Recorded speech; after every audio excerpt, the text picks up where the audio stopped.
بسم الله الرحمن الرحیم. خب امروز قسمت دوم از داستان این صحابی بزرگوار به عبارت صهیب ابن سنان الرومی رو میخوایم با هم بخونیم. یادتون باشه به اونجا رسیدیم که صهیب ایمان آورده بود، با اون افراد معدودی که در مکه ایمان آورده بودن و رنج کشیدن و حالا دیگه زمان هجرت بود. خب صهیب در مکه به دارایی و ثروت رسیده بود، طلا ذخیره کرده بود، نقره ذخیره کرده بود، اما شخص غریبی بود در مکه. شخص غریبی بود که اون سرزمین اومده بود نزد عبدالله ابن جدعان یا جدعان، در گفتیم که اونجا این مثلا باهاش پیمانی بسته بود که بتونه کار بکنه.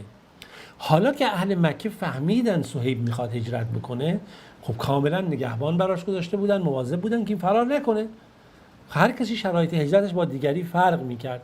صهیب خب خیلی دوست داشت که با همراه پیامبر باشه، با ابوبکر باشه، اما شرایط براش فراهم نبود و از طرفی هم نمیدونست چی کار بکنه. همه هجرت کرده بودن و این مونده بود و بعد بالاخره آماده بود برای هجرت و دنبال فرصتی هم بود که تا بتونه خودشو از این شرایط نجات بده و به سمت مدینه هجرت کنه. مسلمان ها داشتن میرفتن، پیامبر خدا رفته بود، ابوبکر رفته بود. بالاخره در یه فرصتی که نگهبانان خواب بودن، نگهبانانی که براش گذاشته بودند و فلان، این تونست در بره و خودش رو از شهر مکه بیاد بیرون. نگهبانان وقتی که با یک سیاستی همین کار انجام داد، مثلا چجوری بود که خب نگهبان ها مواظب بودن این چی کار میکنه. این هی مثلا اون شب میرفت، مثلا مثل اینکه مثلا غذای حاجتی داره باز دوباره برمیگشت، مثل که مثلا ما اصلا هم میگیم کسی سردی کرده باشه، میرفت میومد اون شب که مثلا بیرون. اینا بودن خب حتما این دیگه مشکلش همینه، خسته هم شدن، خوابشون برد. ولی در یکی از این رفتنها دیگه این گذاشت و رفت و دیگه بر نگشت. وقتی که اینا نگهبانا به خودشون دیدن صهیب فرار کرده، صهیب فرار کرده و کاری نمیتونن بکنن. خب این خودشو به مریضی زده بود، اینا متوجه شدن او کار از کار گذشته و صهیب هم حرکت کرد به سمت مدینه. این نگهبانان و بالاخره سوارکارانی راه افتادن به دنبال صهیب تا خودشونو به صهیب برسونن. تا به یک محلی رسیدن، صهیب خودش در یک مکان مرتفعی قرار داد، دیگه چاره‌ای نداشت، اونها هم کاملا محاصره‌اش کرده بودن. صهیب گفت نگاه کنید، ما الان داستانمون اینجوریه، شما اومدید منو دستگیر کنید برگردونید مکه، میدونید که منم که تیرانداز خوبیم و به تعداد تیرهایی که در کمان دارم میتونم از شما هر کسی رو که بخوام بکشم، بیاین با هم معامله کنیم.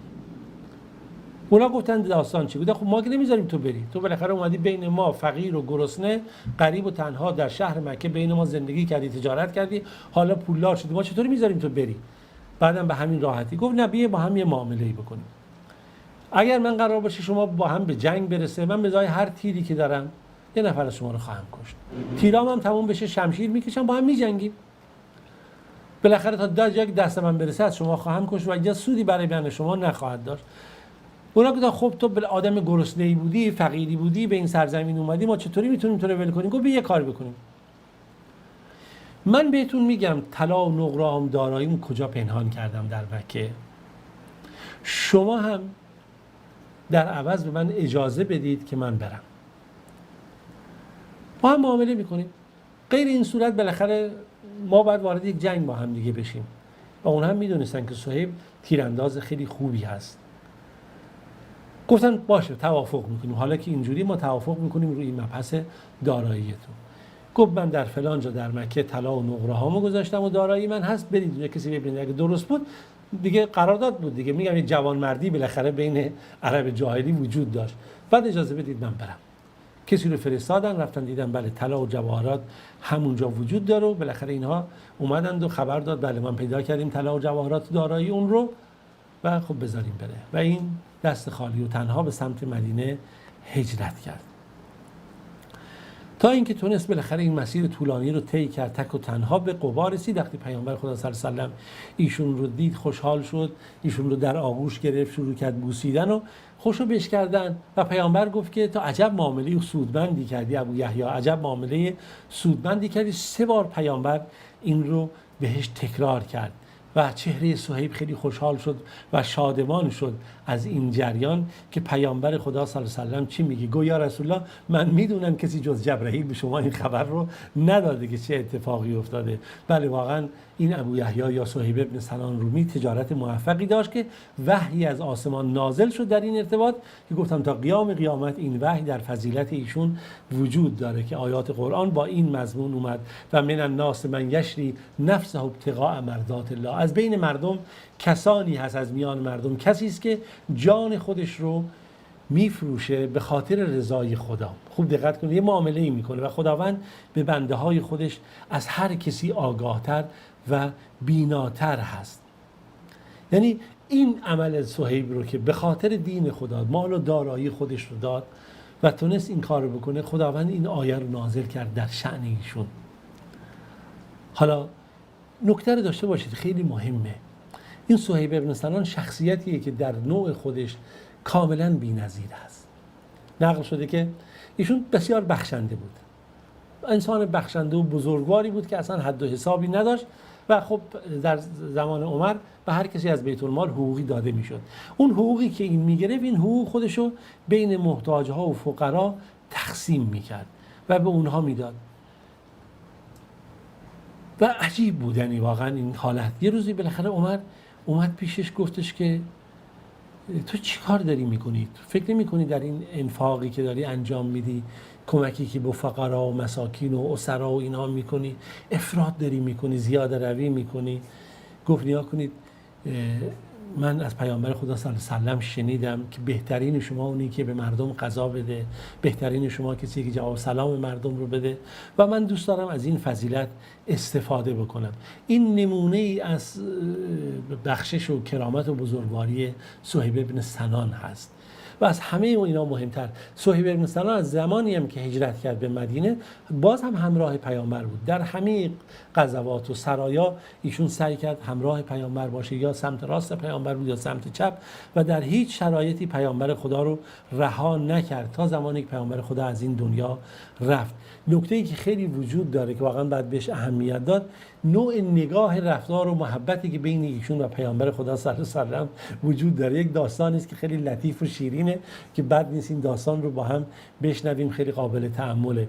یه روز پیامبر خدا صلی الله علیه و سلم صهیب رو دید که یکی از چشمان صهیب دچار یک بیماری شده، متورم شده بود و بیماری رمد میگفتن در عربی، حالا مثلا ظاهرا یکم عفونت میکنه یا چرک میکنه و داشت این در اون حال صهیب خرما میخورد. پیامبر ایشون رو دید، یه لبخندی بهش زد، گفت داری خرما میخوری در حالی که چشمت رمد گرفته، چرک باد کرده و مثلا عفونت کرده اینها. ایشون هم به واسطه جواب داد بله رسول الله دارم خرما میخورم اما با اون چشمم که سالم هست.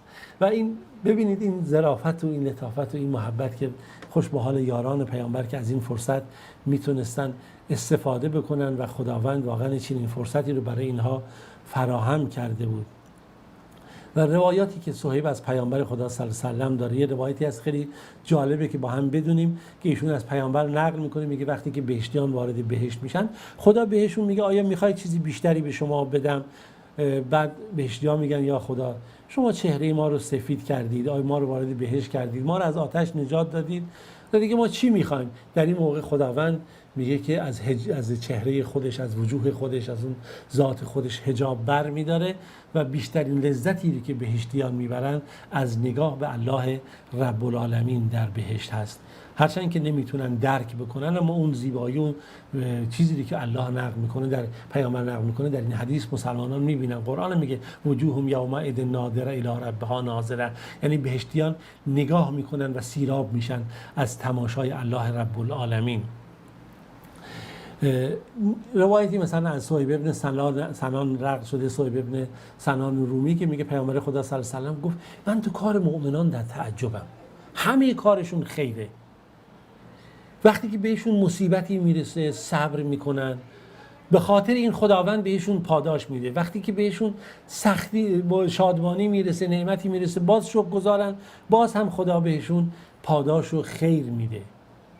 دیگه چه میشه گفت؟ نگاه کنید حتی نقل شده زمانی که عمر رضی الله عنه ضربت خورد توسط فیروز ابولؤلؤ مجوسی، صهیب ابن سنان رو امام خودش کرد، جایگزین خودش کرد و گفت تا زمانی که خلیفه برای مسلمانان انتخاب بشه تو به عنوان خلیفه، تو به عنوان امام مسلمانان باش و در این محراب نماز بده.